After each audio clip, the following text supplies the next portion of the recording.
Alors, premièrement, je vais commencer évidemment par remercier la mosquée de Persan de m'avoir réinvité. Ce n'est pas la première fois que je viens et j'avais promis de revenir. Je tiens ma promesse, je suis là. Et c'est un plaisir d'être invité ici. C'est une mosquée que j'avais beaucoup appréciée quand j'étais venu. Et donc c'est vraiment un plaisir de vous retrouver ici et de partager ce moment avec vous. Alors, le sujet qui m'a été proposé, c'est le matérialisme. Alors le matérialisme, le problème c'est que souvent quand on l'aborde dans un angle, enfin sous un angle qui est uniquement religieux. C'est déjà bien et il faut en parler. Le problème c'est qu'on ne peut pas comprendre une chose si on ne l'analyse pas dans son entièreté, dans sa totalité. Et c'est pour ça qu'aujourd'hui on va parler de matérialisme. Et le lien avec l'islam, il est déjà tout fait. Pour ceux qui ne le comprendraient pas, c'est que le matérialisme est lié à l'amour de ce bas monde, ce qui est un problème pour nous en tant que musulmans, comme on va le voir. Donc, on va diviser cette intervention en 4 parties. Je vous donne le plan. Premièrement, on va parler de la définition et des origines du matérialisme. Ensuite, on va parler des facteurs favorisants le matérialisme. Qu'est-ce qui favorise dans notre société le matérialisme? Ensuite, on parlera des conséquences du matérialisme dans plein de domaines, certains que vous connaissez, peut-être d'autres que vous ne connaissez pas. Et ensuite, on proposera évidemment, afin d'essayer d'être un maximum productif, on va essayer de proposer, Inch'Allah, des solutions pour combattre ce phénomène du matérialisme. Alors j'ai dit, la première partie, on va parler de la définition et des origines du matérialisme. Parce que si on veut bien comprendre un phénomène, il faut déjà comprendre d'où ça vient. Sinon, on ne comprendra qu'en surface. Et nous, ce qu'on essaye de faire modestement, ce que j'essaye de faire, c'est de remonter à l'essence même de la chose pour comprendre comment elle a un impact sur nous de nos jours. Parce qu'on est tous gangrénés, moi le premier, par le matérialisme. Plus ou moins chacun selon son niveau. Mais on est tous touchés par le matérialisme. Alors le matérialisme, quand on parle de définition et d'origine du matérialisme, il y a en général, chez les spécialistes du domaine, 3 types de matérialisme. Et la définition va différer en fonction de quel type de matérialisme on parle. Premièrement, il y a le matérialisme dans le sens philosophique du terme. Deuxièmement, il y a le matérialisme socio-économique. Et troisièmement, il y a le matérialisme en tant que style de vie. C'est celui-là qui nous intéresse réellement. Mais on ne peut pas comprendre ce troisième type, celui que nous on vit, si on n'a pas compris les 2 premiers. Donc je vais remonter loin jusqu'à la Grèce antique. Alors le matérialisme, dans sa définition philosophique, c'est très très simple. On va partir du principe que tout est matière, enfin ils vont partir du principe, dans la Grèce antique, que tout est matière, tout est palpable, et que tout s'explique par la matière. Donc l'origine philosophique du matérialisme, c'est le fait que tout est matière et tout s'explique par la matière. Et là, on voit clairement, d'emblée, je viens de commencer, l'opposition frontale entre le matérialisme et l'islam. Pourquoi? L'islam, c'est quoi? Alladhina yu'minuna bil ghaib. Ceux qui croient en l'invisible. Le matérialiste, lui, ne croit pas en l'invisible, puisqu'il part du principe que tout s'explique par la matière et que tout est matière. Là, on a un gros problème déjà. Mais là, on n'est même pas encore arrivé à de nos jours. Donc ça, c'est dans la Grèce antique. Et ceux qui ont propagé cette définition et cette vision du matérialisme, c'est notamment les partisans de ce qu'on appelle l'hédonisme. L'hédonisme. Aristippe de Cyrène. Cyrene, pour ceux qui veulent plus de... C'est lui qui a inventé le concept d'hédonisme. Alors, c'est quoi l'hédonisme? C'est l'ancêtre, en fait, si vous voulez, c'est l'ancêtre du matérialisme. C'est quoi l'hédonisme? C'est le fait de partir du principe philosophique que le bonheur, c'est le plaisir immédiat. Là, vous commencez à voir le rapport avec l'islam. Le matérialisme, c'est, pour eux, pour ces gens-là, les hédonistes, ils disent qu'en fait, en vérité, le bonheur, c'est le plaisir immédiat. Et ils partent du principe, et là vous allez faire avec moi ce travail de connecter ce que je suis en train de vous dire de la Grèce antique avec ce qu'on voit sur les réseaux sociaux de nos jours. Ils partent du principe, les hédonistes, donc les suiveurs de Cyrène, partent du principe que tout plaisir est forcément bon. Je répète, tout plaisir est forcément bon. Ça, vous allez l'entendre par exemple sur Insta. des prédicateurs, entre guillemets, sur Insta qui vont vous dire c'est un plaisir, donc c'est bon pour toi. Ben non, je peux vous donner 1 million d'exemples de choses qui sont des plaisirs, mais qui ne sont pas bonnes pour nous. Sans aller trop loin, on peut imaginer les pires déviances. Hein. Sans aller très loin. Regardez la malbouffe. La malbouffe, ah, c'est bon. Hein. Vrai ou pas? C'est frites, c'est bon. Mais est-ce que c'est bon pour nous en vérité? Ben non, on le sait maintenant. Donc tout plaisir n'est pas forcément bon. Bah, eux, les hédonistes, partent du principe que si, tout plaisir est forcément bon. Donc on va devenir matérialiste et on va suivre ses passions. C'est ça la finalité. Alors après ce mouvement dans la Grèce antique des hédonistes, il y en a un autre qui est venu, que vous connaissez peut-être, qui s'appelle Épicure. Les épicuriens, on appelle ça, ceux qui ont suivi Épicure. Alors Épicure, c'est quoi? En gros, ils partent du principe que le bonheur, c'est le plaisir. Ils ont ça en commun. Sauf que lui, il a introduit beaucoup plus que De Sirène le principe de modération. Il dit oui, c'est vrai que le bonheur, c'est le plaisir, mais le plaisir modéré. Il faut y aller mollo quand même. Il ne faut pas suivre toutes nos passions. Parce que si on suit toutes nos passions, ça risque de mal finir. Évidemment, il a raison. Mais en vérité, quand on regarde bien De Sirène, on se rend compte que même De Sirène, lui, le fondateur du mouvement hédoniste, lui-même prônait non pas un suivi aveugle des passions, mais pareil, modéré, mais moins que chez Épicure. Et Épicure a aussi introduit la notion que vous allez retrouver chez certains prédicateurs de nos jours, prédicateurs évidemment de l'égarement et de l'innovation. Ils ont introduit le fait que le bonheur, c'est non seulement suivre les plaisirs immédiats, certes avec modération chez Épicure, mais aussi parallèlement la fuite de toute contrainte. Donc le bonheur, c'est quoi? C'est je kiffe le moment présent. Je vous parle en langage actuel. Je kiffe le moment présent, c'est ça. Et je fuis, je ne veux pas de contraintes. Je ne veux pas de contraintes.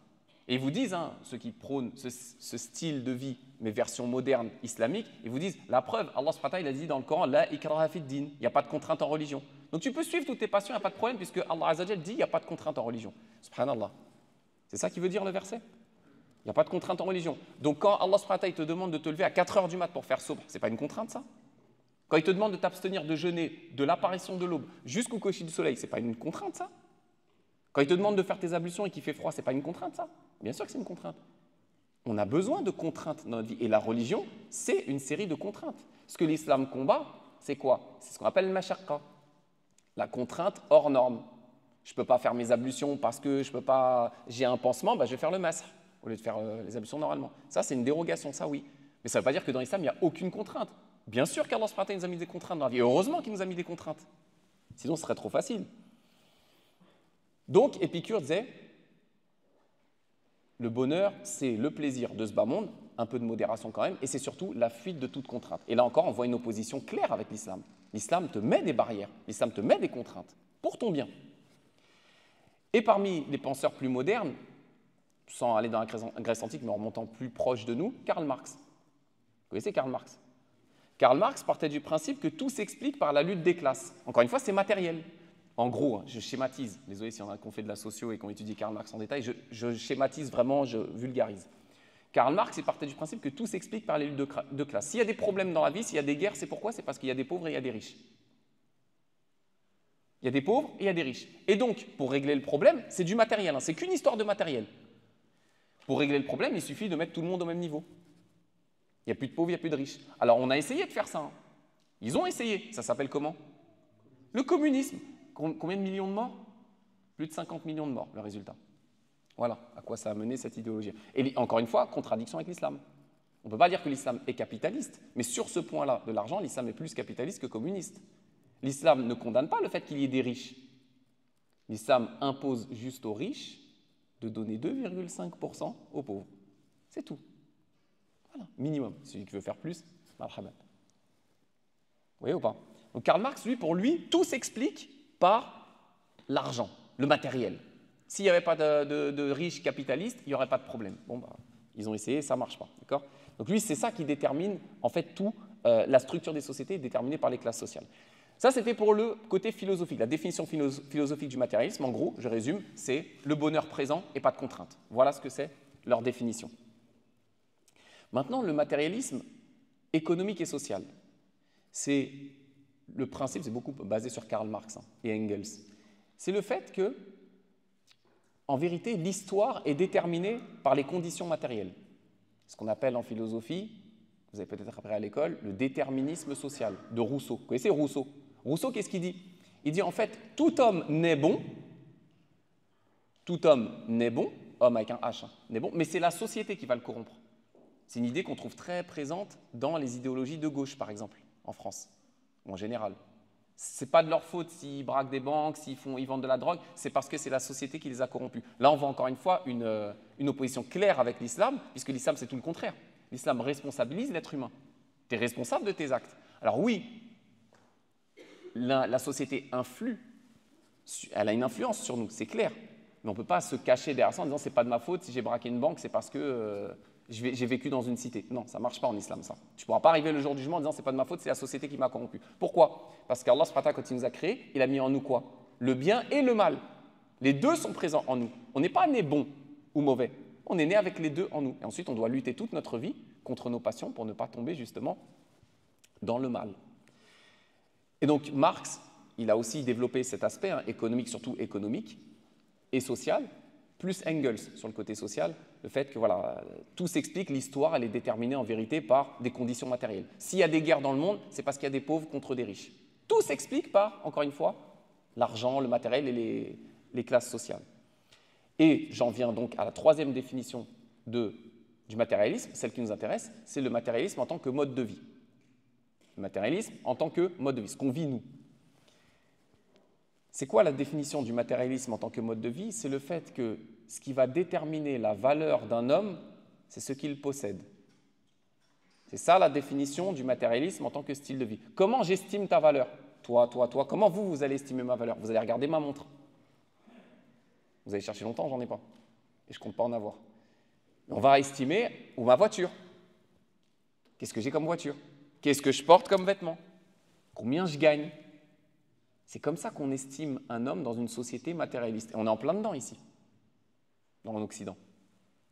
Même, en vérité, dans les pays musulmans, ça devient pareil. Et donc là, pareil, il y a une opposition entre cette vision des choses, ce matérialisme en tant que style de vie, et l'islam, puisque l'islam te prône quoi comme style de vie? Le délaissement de ce bas monde. Tout un pan de la religion qu'on a éliminé. C'est quand la dernière, je ne sais pas ici, mais quand est-ce que vous avez entendu la dernière fois un prédicateur vous parler du délaissement de ce bas monde? Il n'y a pas beaucoup. Ou maintenant, c'est le contraire. Tu peux être riche, regardez, les compagnons, ils étaient riches, etc. Que ça. Il n'y a pas de mal à être riche, etc. On n'a pas dit ça. Mais bizarrement, plus personne ne parle du délaissement de ce bas monde. Alors qu'Allah, on va le voir après, tout au long du Coran, il parle de délaisser ce bas monde. Et qui transmet le matérialisme en tant que style de vie? Qui vous transmet ça? De qui vous prenez ça? Les influenceurs, des rappeurs, des stars, des acteurs. C'est eux qui vous mettent ça dans la tête, qui nous mettent ça dans la tête. Pour que vous compreniez un phénomène, peu importe quel phénomène vous voulez analyser. Là, on parle aujourd'hui de matérialisme. Vous voulez analyser le communisme, vous voulez analyser le féminisme, vous voulez analyser le libéralisme, vous voulez analyser n'importe quel phénomène anthropologique ou sociologique. C'est très très simple. Vous allez regarder trois choses, si vous voulez une analyse complète. Première chose, vous allez regarder, vous allez constater que c'est le travail que j'ai fait, vous allez analyser une chose. La première chose, c'est qui sont les penseurs de ce mouvement? Exemple, le communisme. Là, on l'applique au matérialisme. Qui sont les penseurs? C'est exactement ce que j'ai regardé. Qui sont les penseurs du matérialisme? On a vu, c'est qui? Karl Marx, de Cyrène, Épicure, entre autres, et Engels. Okay, c'est eux les penseurs originels du matérialisme. Deuxième étape, une fois qu'on a regardé qui sont les penseurs du féminisme, du communisme, du libéralisme, de ce que vous voulez. Deuxième chose, on va regarder qui en sont les vecteurs. Qui transmet cette idée-là? Là, dans notre cas, pour le matérialisme, c'est qui? C'est les stars, c'est les influenceurs, c'est les rappeurs, etc. D'ailleurs, petite parenthèse, ce n'est pas prévu là ce que je vais vous dire, mais je ne sais pas si vous avez remarqué, les rappeurs à l'époque, les premiers, nous dans les années 80, ils prônaient un discours justement anti-matérialisme. Et peu de temps après, quand il y a eu, disons, quand on est rentré dans le rap game, qui s'appelle le rap game, là, il y a l'argent qui est rentré en jeu et maintenant, les rappeurs sont devenus les ambassadeurs du matérialisme. Alors qu'au début, ils combattaient ça avant. Maintenant, ils sont devenus les ambassadeurs du matérialisme. Les tenues, Gucci, tout ça, les chaussures à 2000 €, 3000 €. C'est eux en vérité. Donc là, c'est la deuxième étape. On regarde qui sont les vecteurs. Troisième étape, on va regarder quels sont les résultats de cette idéologie. On l'a fait tout à l'heure. C'est quoi le résultat du communisme? Des millions de morts. Et ça n'a pas évité les guerres. Vous voyez ou pas? Donc on regarde, 1, qui sont les penseurs, 2, qui sont les transmetteurs, les vecteurs, et 3, quels sont les résultats que ça donne. Et là, pour le matérialisme, on le connaît, je vais direct à la conclusion de la conférence. Les conséquences du matérialisme, c'est quoi? Délaissement de l'au-delà et concentration sur le bas monde. C'est ça la conséquence du matérialisme, c'est qu'on est obsédé par ce bas monde et que du coup, on délaisse par effet mécanique l'au-delà. Alors on a dit, en deuxième partie, on va analyser les facteurs favorisant le matérialisme. Il y en a 3 principaux. Ce n'est pas une liste exhaustive. J'en ai identifié 3. Le premier, c'est ce qu'on appelle la culture de consommation. On a été biberonné à ça, vous et moi, même si je suis plus vieux que la majorité d'entre vous. On a été biberonné à la culture de la consommation. C'est quoi la culture de la consommation? Vous savez, c'est quoi? C'est qu'on nous a fait croire depuis qu'on est tout petit que pour être heureux et épanoui, il fallait consommer. Si je veux être heureux, il faut que je consomme. Si je veux être heureux, il faut que j'ai une grande maison, il faut que j'ai une grande voiture, il faut que j'ai plein d'argent. On nous a mis ça dans la tête. Plus tu consommes, plus tu seras heureux. On va voir après qu'effectivement, factuellement, c'est faux. Mais en tout cas, c'est ce qu'on nous a mis dans la tête. Et quand on parle de consommation, encore une fois, on va repartir en arrière aux origines. Pendant des siècles, comment l'être humain consommait? Comment on consommait il y a 1 siècle, 2 siècles, 3 siècles, 15 siècles, 20 siècles, je ne sais pas combien, 30 siècles? Comment on consommait? On a faim, on va manger. On a soif, on va boire. On a besoin d'un qamis, on va aller chez le couturier, il va nous fabriquer un qamis. Khalas. On consommait par besoin et par nécessité. Ça, c'était l'étape numéro 1 de la consommation. Ça a fonctionné comme ça pendant des siècles et des siècles jusqu'à récemment. Et ensuite, deuxième étape, les gens qui sont dans l'ingénierie sociale, ce qu'on appelle l'ingénierie sociale, ils se sont dit, bon, maintenant que tous les besoins des êtres humains sont comblés, tous les besoins de l'être humain sont comblés, qu'est-ce qu'il va falloir faire? Il va falloir qu'on en crée des nouveaux. On va créer des nouveaux besoins. Et comment on fait pour créer des nouveaux besoins? Là, ils ont toute une palette d'armes pour créer des nouveaux besoins. Je vous en donne quelques-uns pêle-mêle. Par exemple, on vous donne la facilité d'accès au paiement. C'est bien de payer avec son téléphone. C'est cool de payer avec son téléphone. Vous avez vu? 1 500 €, tu t'en rends même pas compte. Maintenant, ils veulent vous mettre des puces dans les mains. Vous avez vu? Payer encore plus vite. Toujours payer plus vite. On vous a donné des facilités d'accès au crédit pour que vous consommiez plus. Créer des nouveaux besoins. Vous voyez ou pas? On a créé ce qu'on appelle le prêt-à-porter. Est-ce que vous avez déjà réfléchi sur ce que ça veut dire, la phrase prêt-à-porter? Pourquoi on appelle ça collection prêt-à-porter quand vous allez dans les magasins à prêt-à-porter? Parce que pendant des siècles, jusqu'à récemment, je vous ai dit, quand vous vouliez un vêtement, une paire de sandales, de chaussures, vous alliez chez le cordonnier, il vous faisait une paire de chaussures. Si jamais 1 an après, elle était trouée, vous alliez la rapporter, il allait vous la réparer. C'était comme ça qu'on consommait. Là, maintenant, ils ont créé le prêt-à-porter. C'est-à-dire, c'est prêt-à-porter. Tu vas dans le magasin, c'est créé à la chaîne, donc ça augmente. Ça diminue les prix, c'est des économies d'échelle, ça diminue les prix des vêtements, mais ça augmente aussi la consommation. Au lieu d'avoir un t-shirt, tu en auras combien? 5, 6, 7. Et tu peux le mettre tout de suite. Vous allez dans le magasin, hop, vous pouvez le mettre tout de suite. Prêt à porter. C'est ça le prêt à porter. C'est en opposition à la consommation qu'on avait à l'époque. On consommait, on achetait un t-shirt, un vêtement, un qamis, une paire de chaussures parce qu'on en avait besoin. Là maintenant, tu n'en as même pas besoin, tu achètes un t-shirt. Pourquoi? Parce que le précédent, il n'est plus à la mode. Et ça, ils le font dans tout. Je vous donne un autre exemple. Pour arriver à cette culture de la consommation, l'amazonisation. Ne cherchez pas dans les dictionnaires, je viens de l'inventer. Je l'ai inventé pour cette conférence. L'amazonisation, c'est quoi? C'est on veut tout de suite et on veut être satisfait ou remboursé. Alors, je vais faire une conférence à la mosquée de Roni, Inch'Allah, sur le sujet du commerce en islam. Et je vais parler de ça, l'amazonisation. Parce que maintenant, on a des musulmans qui pensent que quand ils achètent quelque chose, quand on s'achète quelque chose entre nous, ils veulent les mêmes conditions d'achat et de vente que Amazon. Ça n'existe pas en islam. En islam, il n'y a pas de je veux ça tout de suite et si ça ne va pas se satisfaire en bourse. Ça ne marche pas comme ça. Il y a des règles en islam dans le commerce. Mais eux, ils ont inventé ces systèmes. Vous avez vu, maintenant, tu commandes, tu l'as dans la journée, le truc. C'est incroyable. Culture de consommation. Bon, je vous en donne un, il est un peu polémique. Il est réel, il est factuel. C'est 1 + 1 = 2. Mais il est un peu polémique. Quand on est en 1950, imaginez. On revient dans les années 50. Dans les années 50, vous aviez une famille modèle aux États-Unis. Vous savez, le papa, la maman, le chien, la voiture, la petite maison. Vous voyez ou pas? Vous avez le cadre. Une machine à laver, une télé, un canapé. Tous les besoins de cette famille sont comblés. Comment je peux doubler la consommation? Automatiquement. Comment je peux doubler la consommation de cette famille? Alors qu'ils n'ont pas besoin. Je l'ai entendu.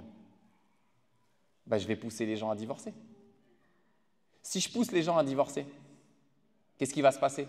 La femme, elle va falloir qu'elle ait aussi une maison, qu'elle ait aussi une télé, qu'elle ait aussi un canapé, qu'elle ait aussi une voiture, qu'elle ait aussi... Et tu multiplies par 2 la consommation. Culture de consommation. Vous avez vu? Ils sont forts. Donc vous voyez, ils ont tout un panel d'armes pour nous faire consommer de plus en plus et pour nous faire croire que pour être, il faut consommer. Les facteurs favorisants, c'est le premier, la culture de consommation. Le deuxième, c'est évidemment, vous le connaissez, c'est celui que tout le monde connaît, c'est les réseaux sociaux. Alors les réseaux sociaux, pourquoi ils ont une influence sur le matérialisme? Parce qu'en fait, les réseaux sociaux, ils ont un rôle, et ça, malheureusement, on ne s'en rend pas compte, mais il faut vraiment, billahi alaykoum, que vous vous en rendiez compte. C'est que les réseaux sociaux, ils imposent des standards biaisés, des normes biaisées. Je répète, les réseaux sociaux imposent des normes et des standards qui sont biaisés. On te fait croire que ça, c'est normal, que la normalité, c'est ça. Alors qu'en fait, ce n'est pas ça la normalité. C'est juste qu'on t'a mis la barre très haut. Je vais donner des exemples. Je reviens encore dans le passé, dans les années 50. À l'époque, le soft power nous vendait ce qu'on appelle the American way of life. Le style de vie à l'américaine. Comme je disais tout à l'heure, la maison, le petit chien, la voiture, tout ça. C'est ça qu'on nous vendait. Et comment ils nous ont vendu ça? Ils ont utilisé du soft power. Ils ont fait des films et des séries qui nous montraient ce style de vie. Et donc, quand ils ont mis la parabole dans les pays au début en Europe et ensuite dans nos pays à nous d'origine, qu'est-ce qu'ils ont fait? Ils ont propagé ce American way of life. Et donc, tout le monde a voulu ressembler à ce qu'ils voyaient dans les films et ce qu'ils voyaient dans les séries. OK? Ça, c'était avant. Et qui se chargeait de faire le vecteur, de transmettre ça? Qui se chargeait? C'était des stars. Marilyn Monroe, Marlon Brando, ces gens-là. C'est eux qui propageaient ce style de vie. Mais là, maintenant, c'est plus la parabole. Maintenant, même dans les pays musulmans, on a les réseaux sociaux. Et c'est eux qui vous mettent ce standard qu'à l'époque, on nous mettait par la parabole, que le standard, pour être heureux, il faut avoir une maison, un chien, une voiture, etc. Ce standard qu'on t'a mis à l'époque. Là, maintenant, c'est plus the American way of life, c'est the Dubai way of life. On te fait croire que la norme, c'est d'habiter à Dubaï. C'est d'avoir une villa, enfin une maison, un appartement avec vue sur piscine, vue sur le truc où il y a l'hôtel avec forme de palmier ou je ne sais pas trop quoi. Là. C'est ça qu'on te met dans la tête. Nos petits frères, nos petites sœurs grandissent avec ça comme standard, comme norme. Ils pensent que ça, c'est normal. Au minimum, même si tu n'y habites pas, il faut au moins que tu y ailles en vacances. C'est la norme. Mais c'est biaisé. On vous a mis ça dans la tête. Et le pire, c'est que qui fait ça? C'est plus des stars qui font ça. Ce n'est pas des stars qui vous montrent le Dubai Way of Life. Ce n'est pas des stars. C'est des gens comme vous et moi. Des gens lambda, des influenceurs lambda, qui n'ont aucune compétence intellectuelle ou compétence spéciale. Non, c'est juste qu'ils ont beaucoup de followers sur les réseaux sociaux. Et puis après, ils vous vendent un style de vie de Dubaï. Des gens inintéressants de base, mais que des millions de gens suivent. Et donc, du coup, ils vous mettent ce standard dans la tête. Voilà, Dubaï, les grosses voitures, les Ferrari, les Bentley, etc. Et un troisième facteur aggravant, premier, j'ai dit, c'était la culture de consommation. Deuxième, j'ai dit, c'est les réseaux sociaux. Troisième, et il ne faut surtout pas le négliger, c'est le vide spirituel. Pourquoi le matérialisme se propage aussi vite? C'est un constat. Parce qu'il y a un vide spirituel, et nous, les musulmans, on est les derniers sur Terre, en vérité, à lutter contre ce vide spirituel. Il y a un vide spirituel dans le cœur des gens. Et ce vide spirituel qui a été comblé, quand il y a un vide, forcément, Allah il a créé la nature comme ça, quand il y a un vide, il y a quelque chose qui s'y met.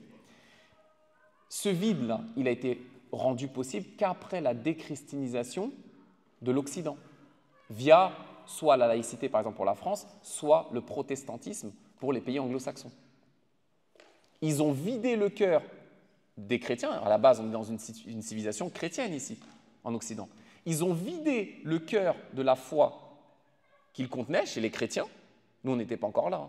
Mais chez les chrétiens, ils ont vidé le cœur de leur foi et ils ont remplacé ça par quoi? Par la raison humaine et par le matériel.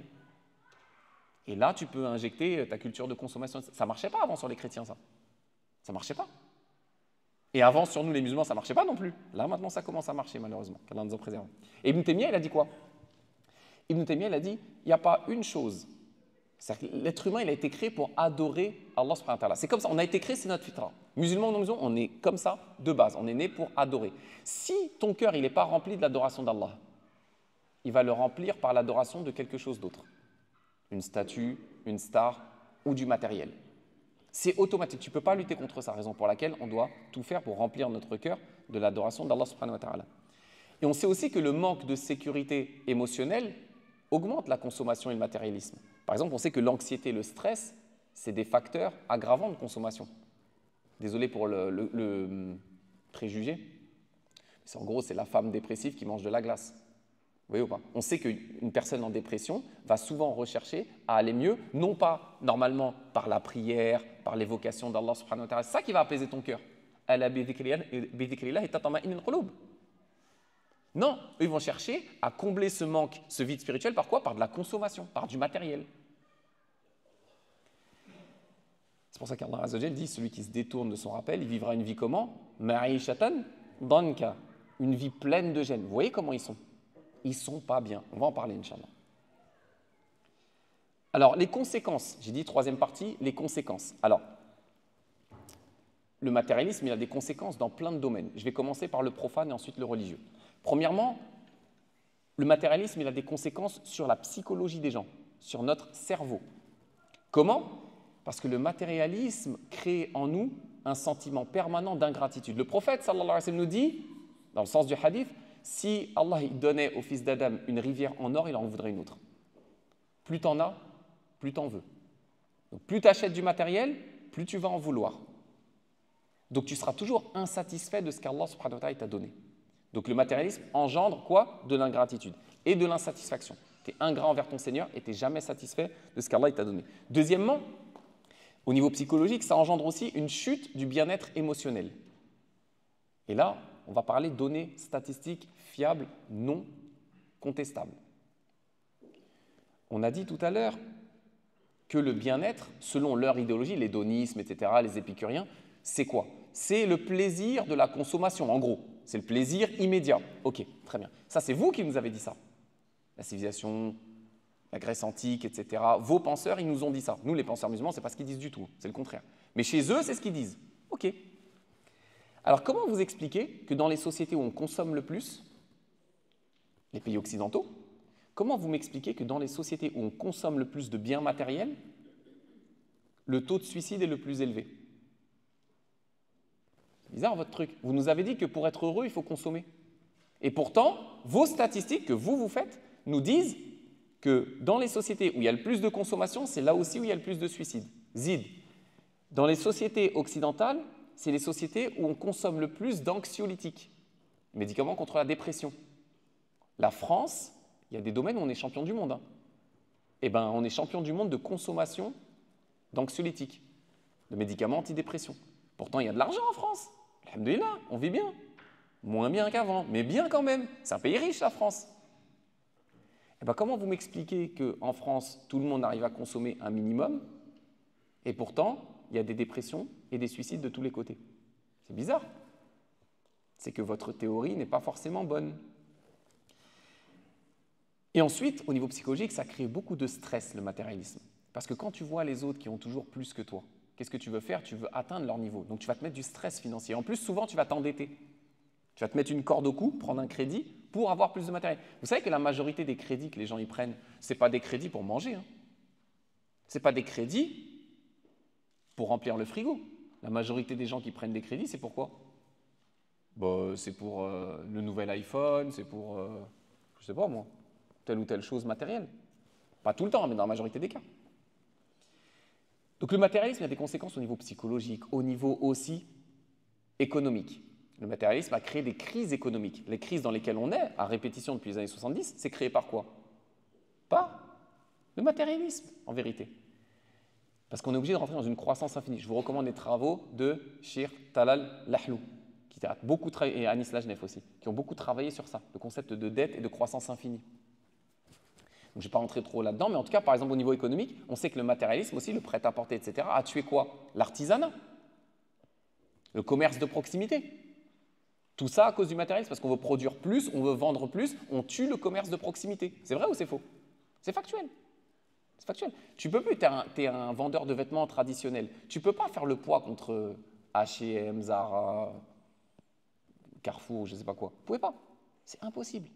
C'est un rouleau compresseur, le truc. Ça a des conséquences aussi au niveau social, le matérialisme. Ça crée des amitiés superficielles. Parce que les gens matérialistes, ils voient l'autre uniquement sous le prisme de l'intérêt que cette personne peut leur ramener. Je suis pote avec toi parce que j'ai un intérêt à être pote avec toi. Si je n'ai pas d'intérêt avec toi, ça ne sert à rien. Et souvent, il y a des gens qui sont tellement matérialistes qu'ils préfèrent, en gros, je caricature, mais en gros, ils préfèrent aller acheter un iPhone au magasin plutôt que rester avec ses amis ou sa famille pendant le samedi après-midi. Consommer lui apporte plus de satisfaction personnelle que passer un week-end en famille, par exemple. Et d'ailleurs, en parlant de ça, le matérialisme engendre même de la solitude. Pourquoi on met les vieilles personnes, les personnes âgées, dans les EHPAD? Parce que dans la pensée libérale et matérialiste, ce n'est pas moi qui le dis, c'est les penseurs de cette idéologie-là, je pourrais vous donner des noms, mais ça va risquer d'attirer des problèmes. Les penseurs de cette idéologie-là partent du principe qu'une personne âgée n'est pas utile à la société.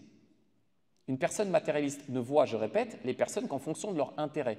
Quel intérêt a une personne âgée au niveau matérialiste? Vous savez que les personnes âgées, elles consomment moins que nous. Donc pour les matérialistes, les personnes âgées, c'est limite un handicap pour la société. Donc on les met dans des EHPAD. Ça coûte cher, les vieux. Allez. Ça, c'est une pensée matérialiste. Vous voyez, on remonte à l'essence même de la chose. Et regardez, pourquoi on met les vieux dans les EHPAD? Quel lien aussi avec le matérialisme? C'est le darwinisme social. Vous connaissez Darwin? Ce qu'on vous a appris à l'école de Darwin, souvent, c'est quoi? C'est que l'homme descend du singe. Ça, c'est la partie biologique du darwinisme. Il y a la partie sociologique du darwinisme. Vous savez que Darwin, sa thèse, à la base, s'appelle la théorie de l'évolution. Sous-titre. C'est quoi le sous-titre? Vous ne l'avez jamais vu, le sous-titre. C'est normal, ils l'ont enlevé. Théorie de la race supérieure. Oui, parce que la colonisation a été, entre autres, faite au nom du darwinisme aussi. Darwinisme, c'est quoi? Social. C'est que c'est la loi de la jungle. C'est le plus fort qui domine. C'est au nom du darwinisme social qu'on a colonisé l'Afrique, par exemple. Le plus fort colonise le plus faible. Vous comprenez? Donc, dans la pensée darwiniste, matérialiste, c'est un matérialiste, Darwin, dans la pensée matérialiste darwiniste, le plus faible doit être éliminé, comme dans la jungle. Le plus faible, il est éliminé. Ben, chez eux, c'est pareil. Donc, pour les vieilles personnes, les personnes âgées, ben, on les met dans des EHPAD et puis ça ne sert pas à grand-chose, ça nous coûte de l'argent et voilà, au revoir. Vous voyez ou pas? Vous voyez les conséquences du matérialisme? Ça va même jusqu'à nos personnes âgées, même à nos relations familiales. Ça nuit à nos relations familiales. Ensuite, au niveau social, ça creuse les inégalités. Vous savez qu'il y a une statistique qui n'est pas réelle en vérité, mais dans le sens, elle est bonne. C'est que 1% des gens détiennent 75% des richesses du globe. 1% des riches sur Terre détiennent 75% des richesses du globe. Dans un système matérialiste, dans une société matérialiste, les riches s'enrichissent et les pauvres s'appauvrissent.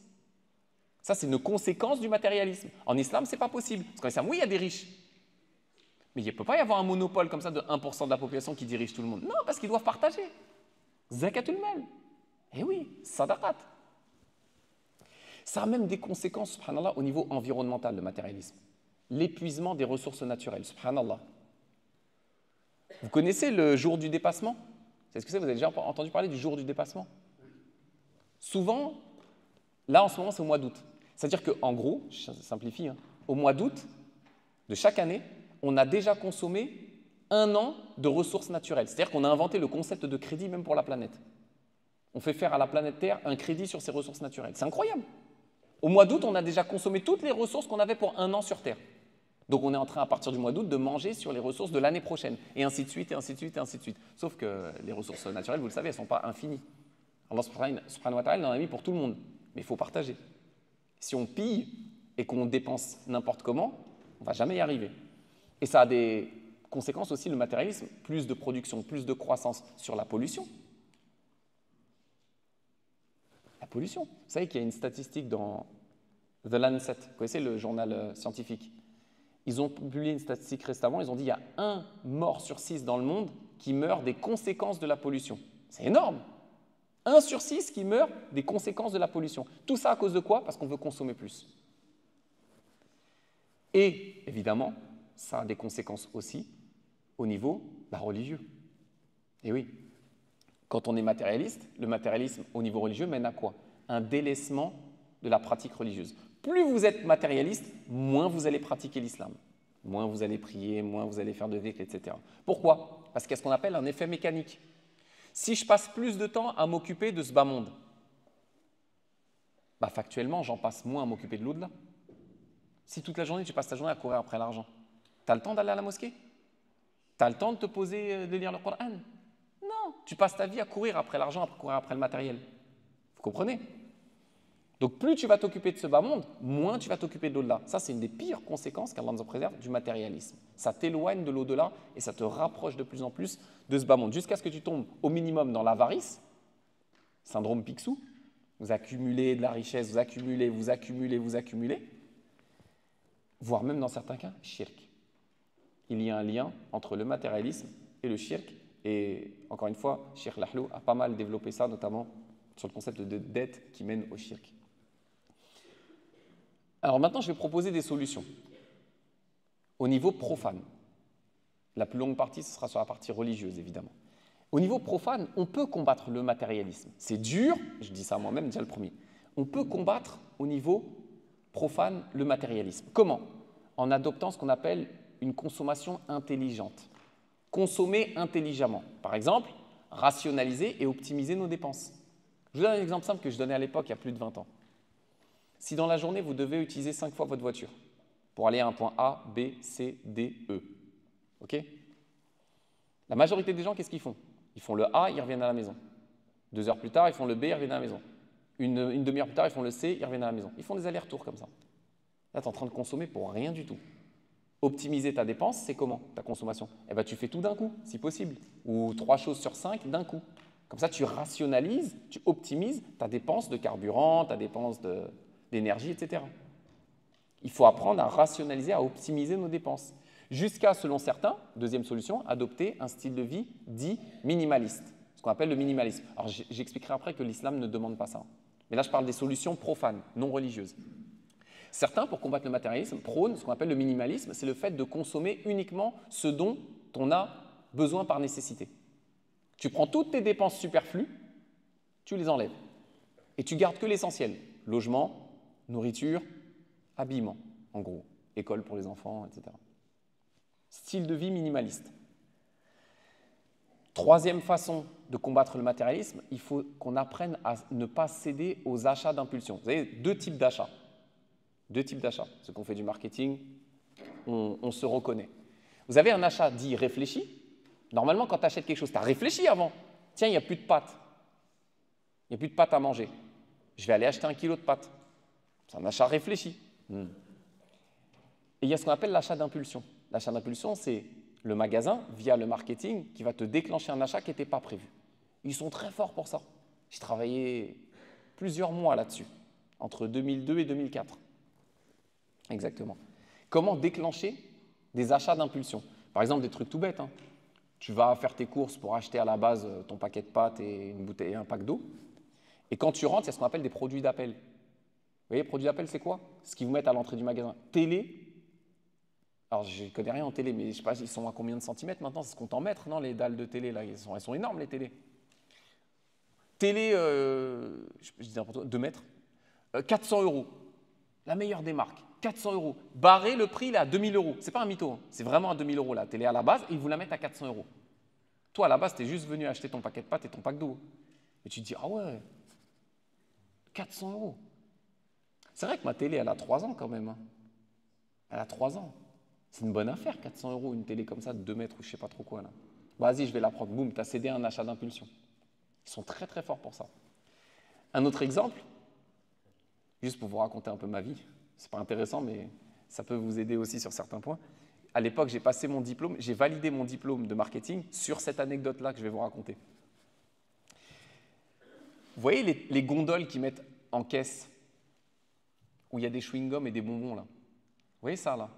Normalement, une gondole, quand on travaille sur l'agencement des rayons en marketing, il y a 3 voire 4 rayons. Quand vous allez dans le rayon des pâtes, etc., ou l'eau, il y a combien? 1, 2, 3, des fois 4 rayons. Les trucs les moins chers, c'est toujours en bas. Vous avez remarqué ou pas? Et à vue d'œil, à portée d'œil, on vous met toujours les produits qui ont le plus fort taux de rentabilité. Ce n'est pas un hasard, rien n'est un hasard. Tout ça, c'est des algorithmes. On a appris ça pendant des mois à l'époque en marketing. Et ils sont hauts les rayons. Des fois, pour attraper un truc en haut, il faut être grand ou se mettre sur la pointe des pieds.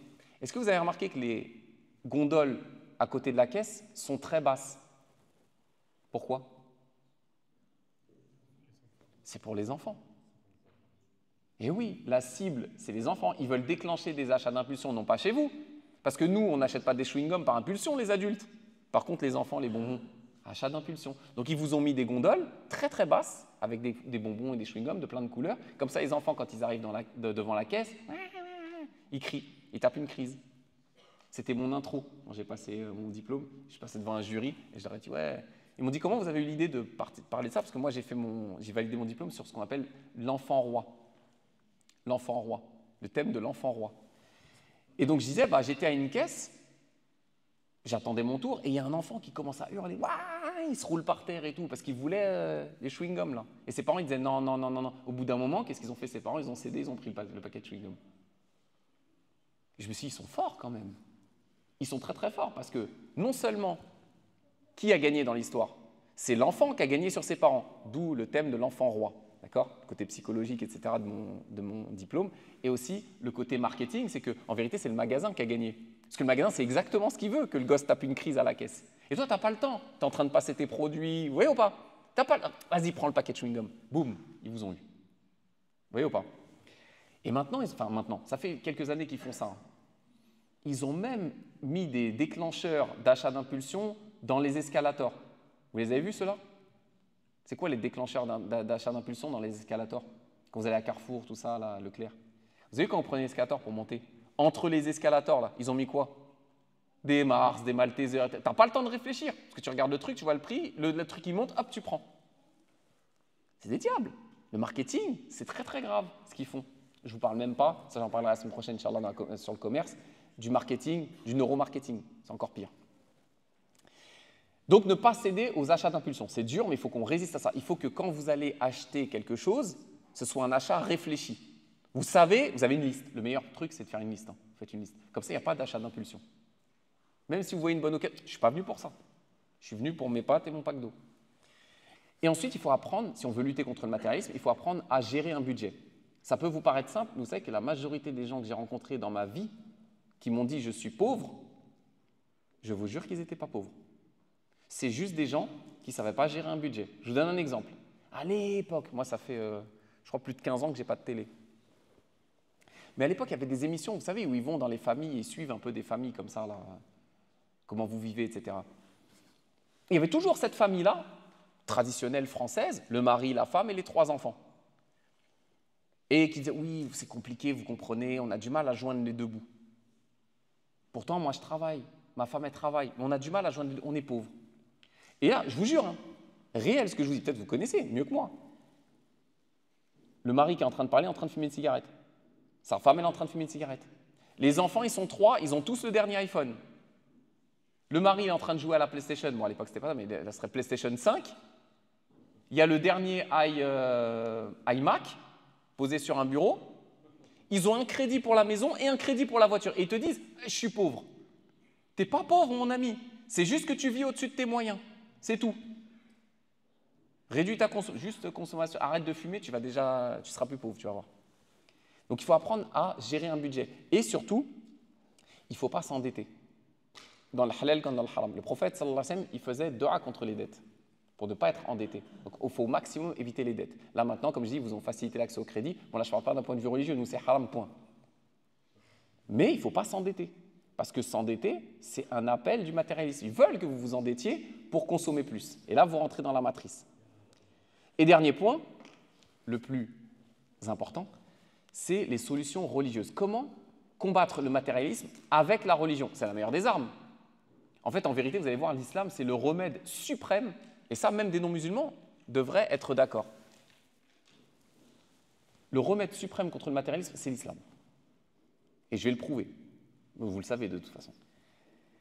Premièrement, quand on parle de matérialisme et dans l'islam, il faut savoir une chose, c'est que le matériel qu'on a, c'est un bienfait d'Allah subhanahu wa ta'ala. Quand les ambassadeurs du matérialisme des réseaux sociaux, ils vous disent « je me suis fait tout seul », tu t'es fait tout seul. Tout ce que tu as, c'est Allah qui te l'a donné. وَمَا بِكُم مِّن نِّعْمَةٍ فَمِنَ اللَّهِ. Chaque bienfait que tu as, c'est Allah qui te l'a donné. Et tu oses dire que c'est toi qui t'es fait tout seul. Donc première chose, se rappeler que le matériel qu'on a, c'est Allah subhanahu wa ta'ala qui nous l'a donné. Ça déjà, c'est la première étape pour combattre le matérialisme. Deuxièmement, écoutez bien ce point-là. Deuxièmement, il faut se poser la question si le matériel qu'on a, l'argent qu'on a, est-ce que c'est un bienfait ou une épreuve? Est-ce que c'est un bienfait ou une épreuve? Parce que nous, on aime bien dire, si je vous dis je suis éprouvé, vous allez penser à quoi? Ah, il est malade. Il a des galères d'oseille. Il n'a pas d'argent. Il est pauvre. Spontanément, c'est ça qui va vous venir à l'esprit. Alors qu'Allah Azza wa Jalla, dans le Coran, qu'est-ce qu'il dit?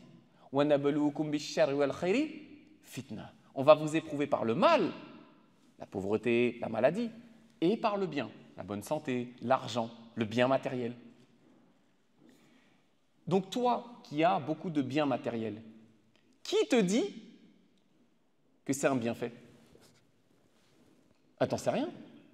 Combien d'entre vous, je le sais déjà, 100% d'entre vous, vous êtes passé auprès d'un pauvre un jour, ou tous les jours quand vous passez auprès d'un pauvre, vous dites, miskin, il est pauvre. C'est le cœur qui réagit. On n'aimerait pas être à sa place. C'est vrai ou pas? Billahi alaykoum, je vous pose une question. Est-ce qu'il y en a un seul d'entre vous qui un jour a vu un milliardaire et a dit, miskin, il est milliardaire, j'aimerais pas être à sa place? Et pourtant, des deux là, du pauvre que tu as croisé ou du milliardaire, comment tu peux savoir auprès d'Allah qui est le plus éprouvé? Tu ne sais pas. Ça se trouve, c'est le milliardaire qui est éprouvé, ça se trouve, c'est l'influenceur qui est en train d'être éprouvé. Allah subhanahu wa ta'ala lui donne plein de biens de ce bas monde comme épreuve. Mais malheureusement, nous, notre vision, elle est biaisée. On pense que, il est riche, mashallah. Non, ça se trouve, c'est ça la cause de sa perte. Et ça se trouve, ce pauvre-là que tu vois, tu dis, j'aimerais pas être à sa place, ça se trouve, lui, le jour du jugement, tu souhaiterais être à sa place. Parce qu'il va rentrer au paradis plus facilement que toi. Donc, posez-vous cette question. Comment ça se fait que dans nos têtes, quand on voit quelqu'un de riche, on ne se dit pas, les comptes qu'il va rendre lui. Donc, c'est quoi la solution en vérité? Elle est bateau, mais elle est réelle. C'est revenir au Coran et à la Sunna. Et quand on revient au Coran et à la Sunna, regardez quand Allah Azza wa Jal nous parle de ce bas monde. Billahi alaykoum. Dans 90% des cas, même plus, quand Allah Azza wa Jal nous parle de ce bas monde, c'est en bien ou c'est en mal? C'est en bien ou c'est en mal? C'est quasiment toujours en mal. Quasiment, pas tout le temps. Pas tout le temps. Mais souvent, c'est pour blâmer ce bas monde. Le prophète, sallallahu alayhi wa sallam, nous a mis en garde contre ce bas monde, malheureusement. Et nous, on tombe en plein dedans. Le prophète, sallallahu alayhi wa sallam, nous dit « Fawallah » il jure par Allah. Là, on sait déjà, ça va être très, très important. « Fawallah, mal faqra akhsha alaykum » J'ai pas peur, les musulmans, j'ai pas peur pour vous de la pauvreté. Je sais, c'est le prophète qui parle, je sais que vous pouvez tenir la pauvreté. Je le sais. C'est pas ça dont j'ai peur pour vous. « Walakinni » mais j'ai peur que Allah subhanahu wa ta'ala ouvre pour vous les portes des bienfaits de ce bien monde. Comme Allah subhanahu wa ta'ala a ouvert les portes de ce bas monde à ceux qui vous ont précédés. Ils se sont disputés, ils ont fait concurrence pour ce bas monde, comme vous allez faire concurrence pour ce bas monde. Et ça a été la cause de leur perte. Et ça sera aussi la cause de votre perte. On est au courant. Le prophète, sallallahu alayhi wa sallam, nous l'a dit. C'est ça qui va nous perdre. C'est notre course après ce bas monde. Notre matérialisme va nous perdre comme il a perdu les communautés qui nous ont précédés. Et même avant le prophète, sallallahu alayhi wa sallam, Allah azza wa jalla nous a mis en garde dans le Coran. Alhaakumut takafur. La course aux richesses vous distrait. La course aux richesses vous distrait de l'adoration d'Allah, de l'obéissance à Allah. Combien d'entre nous on a entendu des gens dire « Ouais, je travaille toute la journée, je n'ai pas le temps de prier. Je n'ai pas le temps d'aller à la mosquée. Je n'ai pas le temps d'apprendre le Coran. Je n'ai pas le temps de prendre des cours de fiqh. » Pourquoi? Parce que je travaille toute la journée. On court après ce bas monde jusqu'à notre perte, malheureusement. Allah subhanahu wa ta'ala nous dit wa'alamu anna amwalakum wa awladukum fitna. Sachez, nous dit Allah subhanahu wa ta'ala, que dans vos enfants, dans vos familles et dans vos biens matériels, il y a une fitna. Toi, tu crois que l'ouragan, il est sur le pauvre. L'ouragan, ça se trouve sur le riche, sur toi. On ne sait pas. Donc, il y a plein de mises en garde comme ça dans le Coran. Ya ayyuhalladhina amanu, ô vous qui avez cru. La tulhikum amwalukum wala awladukum an dhikrillah. Ô vous qui avez cru que vos enfants et vos biens, vos biens matériels, ne vous détournent pas du rappel d'Allah. Dans le tafsir de ce verset-là, qu'est-ce qu'ils disent les mufassiroun? Anis salat, anil wajibat. Que les biens de ce bas monde et vos enfants ne vous détournent pas de vos obligations religieuses et notamment de la prière. C'est bien, c'est une nécessité de travailler. Mais je vous le dis, c'est une nécessité aussi de prier. Le travail, ce n'est pas une excuse. On a autant besoin de travailler ou même plus besoin de prière que de travail. Ça, on ne l'a pas compris parce qu'on a une mauvaise conception des causes et du tawakkul. Regardez, méditez sur ceux qui ont eu le plus d'argent. Regardez ceux qui ont eu le plus d'argent dans le Coran. Exemple, Qarun, Fir'aun. Ils étaient riches, eux. Vous imaginez la scène ou pas? Qarun, le cousin de Moussa, dans une version de Tafsir. Le cousin de Moussa, il sort. Il habite dans un château comme on n'a jamais vu. Vous n'avez jamais vu ça de vos yeux, on n'a jamais vu ça. Il sort de chez lui, habillé Louis Vuitton, Gucci, Ferrari, bon de l'époque. Hein. Okay, à l'époque, les chameaux, les dromadaires, avec des selles, je ne sais pas, en soie, en or, ou je ne sais pas trop quoi ce qu'il faisait à l'époque. Vous imaginez le tableau? S'il avait eu un téléphone, qu'est-ce qu'il aurait fait? Il aurait snappé. Il sort fier de lui. Il montre aux gens. Regardez la richesse. Regardez comment je suis riche. Regardez mon matériel. Ceux qui voulaient ce bas monde, ceux qui étaient matérialistes, qu'est-ce qu'ils ont dit?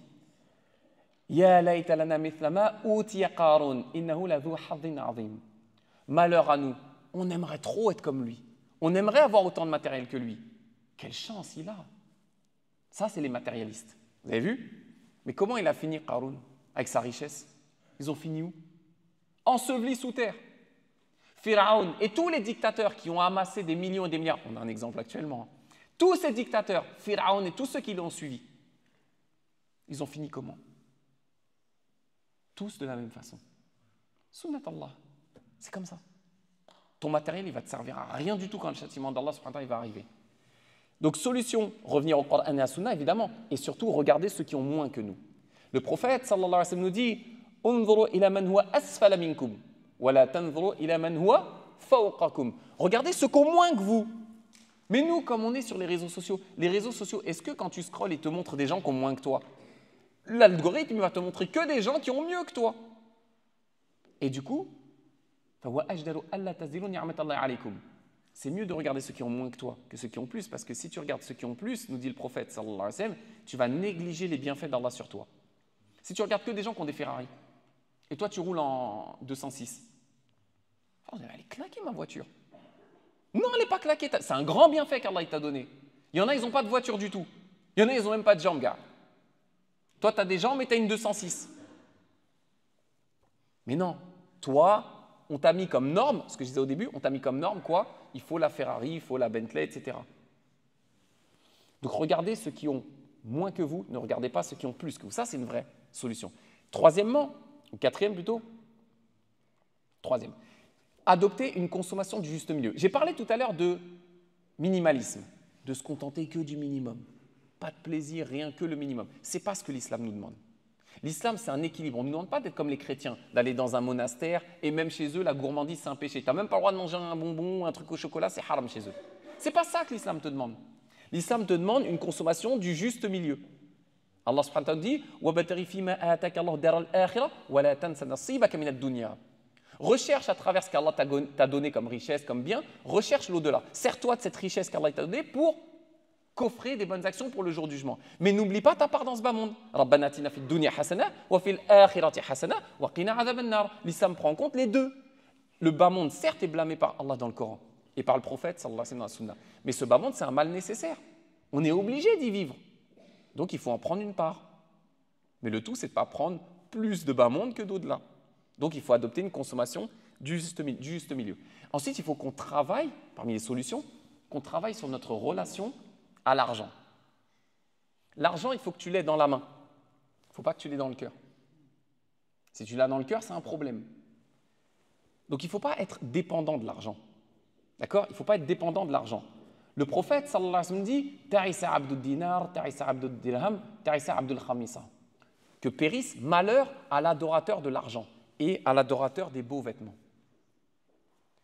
Et regardez le mot qu'a utilisé le prophète, sallallahu alayhi wa sallam, « abd », esclave, serviteur de l'argent et serviteur du beau vêtement. Quand est-ce qu'on sait qu'on est le abd de quelqu'un ou de quelque chose? C'est simple. Quand c'est cette chose-là qui décide de tout dans ta vie. Comment je sais si je suis un esclave de la mode ou un esclave de l'argent? Quand c'est ça qui dicte ta vie. À quelle heure tu te réveilles le matin? Qu'est-ce que tu vas faire dans ta journée? Qu'est-ce que tu ne vas pas faire? C'est l'argent qui te dicte tout. Toute ta journée, elle est en fonction de « faut que je fasse de l'oseille ». C'est que tu es un esclave de l'argent. Alors que tu dois être esclave de qui? D'Allah subhanahu wa ta'ala. Tu es soumis à autre qu'Allah. Tu es soumis au matérialisme, tu es soumis à l'argent. Et se rappeler aussi, parmi les solutions, que tout cet argent qu'on est en train d'amasser, ces biens qu'on est en train d'amasser, on va devoir en rendre compte le jour du jugement. Le prophète, sallallahu alayhi wa sallam, il nous dit dans un hadith qu'on sera interrogé le jour du jugement sur 4 choses. Parmi ces 4 choses, il nous dit « Wa an malihi min ayna iktasabah wa fima anfaqah » Chaque euro que tu as rentré dans ta poche ou sur ton compte, tu vas devoir rendre des comptes. 1, comment je l'ai obtenu? Est-ce que je l'ai obtenu de manière halal ou de manière haram? Deuxième question, comment tu l'as dépensé? Tu l'as dépensé dans le halal, dans le futile ou pire, dans le haram, qu'Allah nous en préserve. Chaque euro, vous imaginez ou pas? Et là, vous comprenez d'ailleurs, petite parenthèse, pourquoi les pauvres rentreront au paradis avant les riches. Parce que si tu as 1 million sur ton compte, il va falloir rendre des comptes sur 1 million. Et si tu as 100 euros sur ton compte, ça va beaucoup plus vite. Ça ne veut pas dire qu'il faut être pauvre, hein. C'est pas ce que je suis en train de vous dire, je vais en parler après, Inch'Allah. Le prophète, sallallahu alayhi wa sallam, nous a dit, vous allez rendre des comptes sur les bienfaits. Vous allez rendre des comptes sur les bienfaits. Un jour, le prophète, sallallahu alayhi wa sallam, il était avec des compagnons, on leur a servi de l'eau fraîche. Le prophète, sallallahu alayhi wa sallam, a dit هَذَا مِنَ النَّعِيمَ الَّذِي تُسْأَلُونَ عَنْهُ. Vous allez être interrogé sur ça. C'est un bienfait. Est-ce que vous avez fait preuve de gratitude vis-à-vis d'Allah subhanahu wa ta'ala pour cette eau qui vous a accordée, cette eau fraîche qui vous a accordée? Si je vous disais que la clim et le chauffage, on va rendre des comptes dessus, vous me croyez? Il ne faut pas me croire sur parole, il faut attendre le dalil. Le prophète, sallallahu alayhi wa sallam, il a dit, vous allez rendre des comptes sur dhillun barid, une ombre fraîche. La fraîcheur qu'Allah t'a accordée, tu vas rendre des comptes dessus. Est-ce que tu es reconnaissant pour cette clim qu'Allah t'a donnée quand il fait très très chaud? Ratbun jayyid, ou tayyib, pardon. Des bons fruits. Allah t'a donné de la bonne nourriture. Est-ce que tu es reconnaissant pour cette nourriture? Tu vas rendre des comptes là-dessus. On t'a donné à manger. Est-ce que tu as été reconnaissant? Est-ce que tu as pensé à ceux qu'on n'avait pas?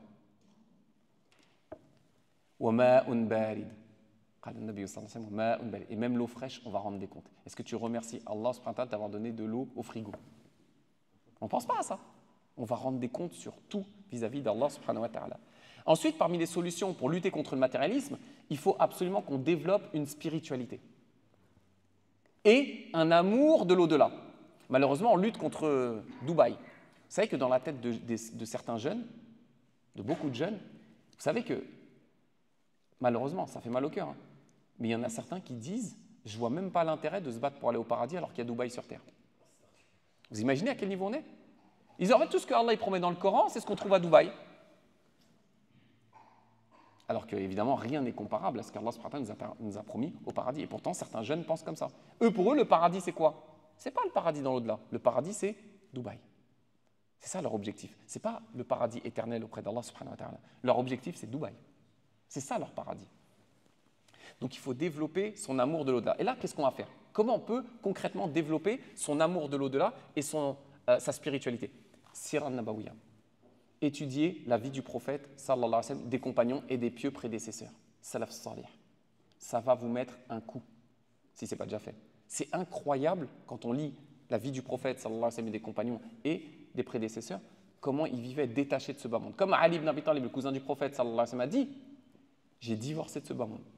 J'ai divorcé. J'ai rien à voir avec ce bas monde. Laissez-moi, je suis dans l'au-delà. Donc il faut développer. Regardez, souvent, qu'est-ce qu'on vous met en avant en ce moment? Vous savez ce qu'on met en avant? On ne va pas vous mettre les compagnons, comment ils ont patienté dans la pauvreté. On va vous dire, regardez, mais il y avait des compagnons, ils étaient riches. Donc il n'y a pas de mal à être riche. Ça, c'est ce qu'on appelle un sophisme. Un sophisme, c'est kalimatu haq yuradu biha batil. Une parole vraie par laquelle on vise le faux. C'est une manipulation. On va vous dire, regarde, oui, bon, moi je cours après l'oseille, mais c'est pas haram. La preuve, il y avait des compagnons qui étaient riches. Vous voulez qu'on parle de ça? Vous voulez qu'on parle des compagnons? Très bien, on va en parler. Omar était riche. Le prophète Abu Bakr, radiyallahu anhu, était riche. Très bien. Question. Qu'est-ce qu'ils ont fait avec leur argent? Ils sont partis en vacances? Ils ont surconsommé? Un jour, Omar a dit, aujourd'hui, je vais concurrencer Abu Bakr. Allah subhanahu wa ta'ala dans le Coran, fastabiqul khayrat. Concurrencez-vous dans les bonnes œuvres. C'est autorisé de se concurrencer dans les bonnes œuvres. Omar a dit, aujourd'hui, je vais faire mieux qu'Abu Bakr. Le prophète, sallallahu alayhi wa sallam, dit, qui fait une aumône fi sabilillah? Omar, il dit quoi? Moi. Il vient, il met tapis. 50% de sa richesse sur un tapis. Il était riche, hein? On parle peut-être, Allah alam, ce que je vais dire, mais peut-être on parle en équivalent de millions d'euros, je ne sais pas. Il pose la moitié sur la table. Le prophète, sallallahu alayhi wa sallam, dit, mais qu'est-ce que tu as laissé pour ta famille? Omar a dit, j'ai laissé la moitié de ma fortune. T'inquiète pas, il reste la moitié à côté. Allahu Akbar. Et là, il s'est dit, Omar, ce jour-là, jamais, là, ça y est, j'ai dépassé Abu Bakr. Il ne peut pas faire mieux, Abu Bakr. C'est impossible qu'il fasse mieux. Tu ne peux pas mettre plus que la moitié de ta fortune. Abu Bakr, il vient y mettre tapis. Le prophète, sallallahu alayhi wa sallam, il dit quoi? Qu'est-ce que tu as laissé pour ta famille? Il a dit, j'ai rien laissé. Allah est son prophète, ça suffit. Allahu Akbar. Omar, il a dit, ce jour-là, j'ai compris. Ça y est. Abu Bakr est loin. C'est fini. 100% de sa richesse, il a mis Abu Bakr pour le prophète, sallallahu alayhi wa sallam. Fi sabilillah. Omar, 50%. Et vous me dites, moi, je fais comme les compagnons. Je suis riche comme Abu Bakr. Ah bon? Ton style de vie ressemble à celui d'Abu Bakr et de Omar. D'accord. Moi, je suis une working girl. Je travaille, je gagne bien ma vie. Je suis comme Khadija. Je suis comme Khadija. Khadija, c'était une femme d'affaires, elle gagnait bien sa vie. C'est vrai. Elle était très riche, Khadija. Qu'est-ce qu'elle a fait avec sa fortune, Khadija? Elle est partie en vacances, elle a dépensé dans les vêtements de luxe. Qu'est-ce qu'elle a fait avec sa fortune? Toute sa fortune. Elle a fait quoi? Elle l'a mise au service du prophète, sallallahu alayhi wa sallam, fi sabilillah. Et tu me dis, je suis comme Khadija. J'achète des sacs Louis Vuitton et je pars en vacances à Dubaï. Je suis comme Khadija. Faut arrêter. La majorité des compagnons, et encore une fois, ça ne veut pas dire qu'il faut être pauvre, ce n'est pas ce que je suis en train de vous dire. Mais la majorité des compagnons, factuellement, étaient pauvres. Les riches, c'était une exception. Ils n'étaient pas nombreux. Et quand ils étaient riches, non seulement, ils ne recherchaient pas cette richesse-là, c'est Allah qui a mis la baraka. Ils ne cherchaient pas l'argent en tant que tel, ils l'ont obtenu. Et qu'est-ce qu'ils en ont fait? Fi sabilillah. Donc ça, c'est un sophisme d'utiliser les compagnons qui étaient riches pour dire oui, moi aussi, j'ai le droit de rouler en Ferrari, j'ai le droit d'habiter à Dubaï. Ouais, si tu vas habiter à Dubaï, mais arrête d'utiliser les compagnons pour te donner bonne conscience. C'est tout ce qu'on te demande. Ensuite, on va bientôt finir. Si on veut combattre le matérialisme, il faut apprendre ce qu'on appelle en arabe al-qana'a. Apprendre à se satisfaire de ce qu'on a. Le prophète, sallallahu alayhi wa sallam, dit qad aflaha man aslam, a réussi celui qui s'est soumis. Soumis à quoi? À l'argent? Non, on a dit tout à l'heure. Celui qui s'est soumis à Allah subhanahu wa ta'ala seul et sans associé. Il a réussi. Très bien. Qad aflaha man aslam. Wa ruziqa kafafan, et qui a obtenu comme risque dans ce bas monde, Allah subhanahu wa ta'ala a donné juste de quoi survivre, le nécessaire, le strict nécessaire. Wa qanna'a Allah bima atah, et qu'Allah a rendu satisfait de ce qu'il lui a donné. Vous savez ça là, au-delà de la richesse, meilleur que la richesse, le qana'a. Se satisfaire de ce que tu as. J'ai connu des gens qui gagnaient des milliers d'euros, mais vraiment des grosses sommes, qu'on fait à l'époque des études avec moi, qui sont allés plus loin que moi. Ils gagnaient des grosses sommes. Je vous jure qu'à la fin du mois, ils étaient serrés, ils disaient Yacine, je suis dans le rouge. À l'époque, je travaillais à la poste, je gagnais 1250 euros. Ma femme ne travaillait pas. Et ben wallah, qu'avec 1250 euros, j'étais pas dans le rouge. J'étais pas dans le rouge. Parce que, alhamdoulilah, je me disais, j'ai pas beaucoup d'argent, mais je vis selon mes moyens. Oui, je ne vous dis pas qu'il y avait des vacances. On ne partait pas en vacances. Je ne vous dis pas qu'il y avait des restos. On ne mangeait pas au resto. Mais alhamdoulilah, on vivait bien. Parce qu'on avait appris à se satisfaire de ce que Allah subhanahu wa ta'ala nous a donné. Par contre, d'autres qui avaient des milliers d'euros, eux, au contraire, plus t'en as, plus t'en veux. Tu n'es jamais satisfait, comme on a dit tout à l'heure. Et dans un hadith, le prophète, sallallahu alayhi wa sallam, dit, tu veux être le meilleur, le plus pieux des gens. Ittaqil maharim takun a'bad an-nas. Tu veux être le plus pieux des gens, éloigne-toi des interdits. Regardez, si aujourd'hui, une personne dit, moi, je ne fais aucun acte haram, automatiquement, c'est le plus pieux d'entre nous. Parce que tout le monde a le haram, moi le premier. Malheureusement, qu'Allah nous pardonne. Donc si tu n'es pas dans le haram, tu es le meilleur des gens. Et il dit, le prophète, sallallahu alayhi wa sallam, si tu veux être le plus riche, qu'est-ce que tu dois faire? Il dit, sallallahu alayhi wa sallam, warda bima qasama Allah lak, takun aghna an-nas. Tu veux être le plus riche des gens, apprends à te satisfaire de ce qu'Allah t'a donné. Même si c'est peu, tu verras, tu seras beaucoup plus riche que ceux qui ont des millions et des milliards. D'ailleurs, on le voit, hein, souvent les gens riches sont malheureux. Ils sont malheureux. Et pourtant, ils ont beaucoup d'argent. Et dernière chose, je conclue avec ça, il ne faut pas rechercher l'argent en tant que tel. L'argent, c'est juste un moyen qui te permet de vivre. Mais ça ne doit pas être ton objectif sur Terre. Ton objectif premier, quand tu te lèves le matin, c'est pas « je vais aller taffer, je vais gagner de l'argent ». Oui, on se lève pour ça aussi. Mais ton objectif numéro 1, ça doit être « ibadatullah ». On n'a pas été créé sur Terre. Malheureusement, le système a imposé ça. Mais à la base, on n'est pas fait pour courir comme un hamster dans une roue après l'argent. Mais c'est ce que le système nous a mis en place, malheureusement. On est obligé, on court. Ton objectif numéro 1, mon objectif, quand on se lève le matin, c'est adorer Allah subhanahu wa ta'ala. Et la suite, bi'idhnillahi ta'ala, viendra. Je m'arrête là. J'espère avoir traité le sujet dans sa globalité, en passant des origines jusqu'aux conséquences, jusqu'aux solutions. J'espère que ça vous aidera à réfléchir un petit peu. Et moi, le premier, c'est un rappel à moi, hein, parce que je dis, on est tous touchés plus ou moins par le matérialisme. Par contre, si on a été élevé avec des parents qui nous ont inculqué cette modestie, ce style de vie de modeste, qui a été mon cas, alhamdoulilah, j'ai eu des parents qui m'ont élevé vraiment de manière très très modeste, bah, ça fait qu'en fait, alhamdoulilah, je n'ai pas besoin de la majorité des gens, ils ont besoin de trucs, vacances, grosses voitures. Alhamdoulilah, moi, je n'ai pas besoin de ça parce que j'ai été élevé vraiment, entre guillemets, à la dure. Malheureusement, ce n'est pas rendre service à nos enfants que de se dire je vais leur donner ce que je n'ai pas eu. C'est un piège. Hein. C'est un piège. On se dit je vais donner à mes enfants ce que je n'ai pas eu. Moi, je n'ai pas eu de vêtements de marque, je vais leur acheter des vêtements de marque. Je n'ai pas eu de cadeaux pour l'Aïd, je vais leur donner des cadeaux. Bon, ça c'est bien. Mais il ne faut pas exagérer. Pourquoi? Parce qu'en fait, on ne leur rend pas service. On est en train d'en faire des enfants, comme on dit en français, un pourri gâté. En termes scientifiques, comme je l'ai dit tout à l'heure, des enfants rois.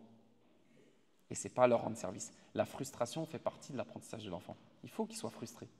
Les anciens, là, de mon âge, là, Fares, est-ce que vous vous rappelez, les anciens, là, la première paire de Nike qu'on a eue? Je vous jure, moi, quand j'ai commencé à enseigner aux collégiens, j'ai été choqué de voir que les collégiens, ils venaient avec des TN. Des collégiens en TN. Je me suis dit, ah non, c'est incroyable, ça. C'est-à-dire, vos parents, ils ont mis 200 € dans la paire de… 200 €. Comment vous faites? Ouais, mais parce que moi, j'étais frustré quand j'étais petit parce que mes parents ne voulaient pas m'acheter de trucs de marque, donc je ne frustre pas mes enfants, je leur donne des trucs de marque. Vous êtes en train de détruire vos enfants. Il ne faut surtout pas rentrer dans cette boucle infernale d'acheter des marques, etc. Oui, ils vont être frustrés.